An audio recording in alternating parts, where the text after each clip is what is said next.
Peoria is always popping with activity, but it's sometimes hard to wrap our arms around the events and issues that shape our lives here. What this town could use is some perspective, and that from some of the voices who have made this place what it is today.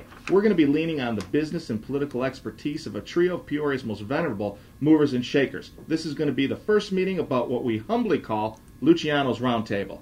What do you guys think of that name? I like that. Yeah, I like that. like I don't know about that venerable. That makes us old. I didn't want to name it after you guys because I know you'd want to cut of the action. Oh.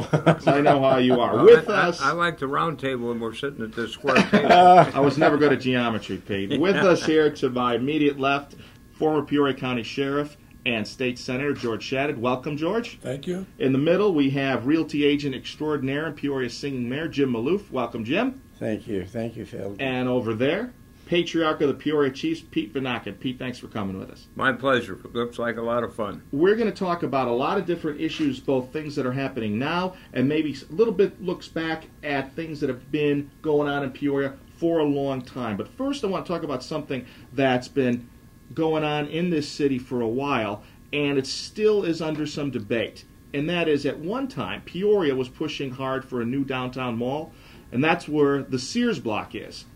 Do you guys think by any chance a major retail development there would be better than the museum that's going to be coming in? Any second thoughts about that? I'll speak first. Sure. I'll speak first, and I'll say, obviously, I was there when we were trying very hard to bring a retail development downtown with the Bielfeld's family and others. But I think what's happening now will be a huge, huge asset to the city, to the area, with Caterpillar Experience and the new museum. It's more what I would call people-oriented. I think it's going to be that coupled with the Civic Center. I think it'll be a boon to the city. Very good. What do you think, Pete? I'm for anything, Phil, that will help Peoria. If the museum is that facility, so be it, along with Caterpillar. My only objection to the whole project was that Sears block has sat there, 12 to 14 years. Yeah. We got a $13 to $14 million deficit. And I don't have a handle, but the number of sales tax, real estate tax, HR tax that could have been generated in this time hasn't been. It's been no income to the city, and when you got a deficit like that, it behooves when you got most valuable piece of land to get it working for you. Now, if the museum is something that's going to spark downtown, fine. The museum is going to pay no tax, and you just kind of hope that you could generate enough income from people using that museum to pay the operating expense. Get sales tax from other places around there, things like that, to make up for that. That's what they're hoping. What do you think, George? It seems strange to me that we couldn't get some reputable company or some hotel to want to build on the Sears block. It's my understanding that Embassy Suites several years ago wanted to build on that block. I don't know if anybody knows why they didn't get a chance to build on that block. They want to cross the river, though. Well, but they didn't go across the river until they were turned down in Peoria, it's my understanding.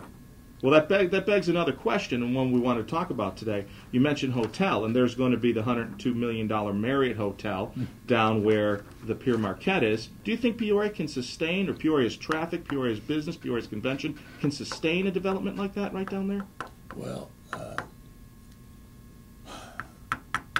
I'd like to see him be able to sustain it, but I'd be surprised if it does. But it seems to me that we turned down the Embassy Suites, and now we're going to hit the taxpayers or let them be responsible for about $40 million to build a hotel. Somebody could explain that to me, I'd appreciate it. What do you think about the project, Jim? I love it. See, I'm the extreme optimist. I always have been. I think we could find fault with just about anything we wanted to try and do in Peoria. But I think if you look at the history of this community, people in this community have always stepped forward and made it what it is today. Are there some weak spots? Sure. Are there some strong spots? Absolutely. if you do nothing, you get nothing. So you got to be a risk taker. Now you're saying it's costing the taxpayers $40 million. No, the taxpayers are guaranteeing that the loan will be paid. That doesn't mean yet that it's going to fail. The only time the taxpayers will have to step up in the city of Peoria is when it fails. If it fails, I don't think so. You worried about that, George? You sound a little skeptical about public being on the hook there. He says he's an optimist. It's obvious. What do you think about the whole project, Pete? The Civic Center very aggressively enlarged the Civic Center. And they did that based on more hotel space, which they didn't have when they decided to do this. So I think it's very important that this hotel be built, because at this point, the way I understand it, they can't attract the conventions that they could really hold because they don't have the hotel space available downtown. So I think there's a risk to be taken here, but I think if you're going to make the whole package work, the expansion of the Civic Center, I think the hotel, the Marriott, has got to go. I mean, it's got to be a goal. Go ahead, Jim. 25 years ago, the city hired the services of an architect out of Washington, D.C. called Angelos Demetrio. Right. And this was his idea 25 years ago, that somehow the Civic Center would have to be tied to the Pier Marquette Hotel with a walkway over Fulton Street. It just, for whatever reasons, it didn't get done. And I think now the Pier Marquette owners are at a point where they're saying if we're going to stay alive in Peoria, we're going to have to extend that walkway over into the Civic Center. And where the Civic Center people are telling us, have been telling us for a long time, we're turning down conventions every month or something because we don't have the access from the hotel direct to the Civic Center.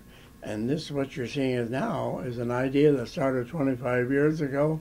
And again, I think it's I think that, coupled with the museum block, coupled with the ball diamond, coupled with all of the other the two hospitals growing like they're growing, you got a couple of $1 billion worth of new development that are happening that are going to bring people of all walks of life into this community.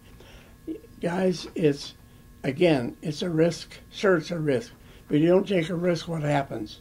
Nothing.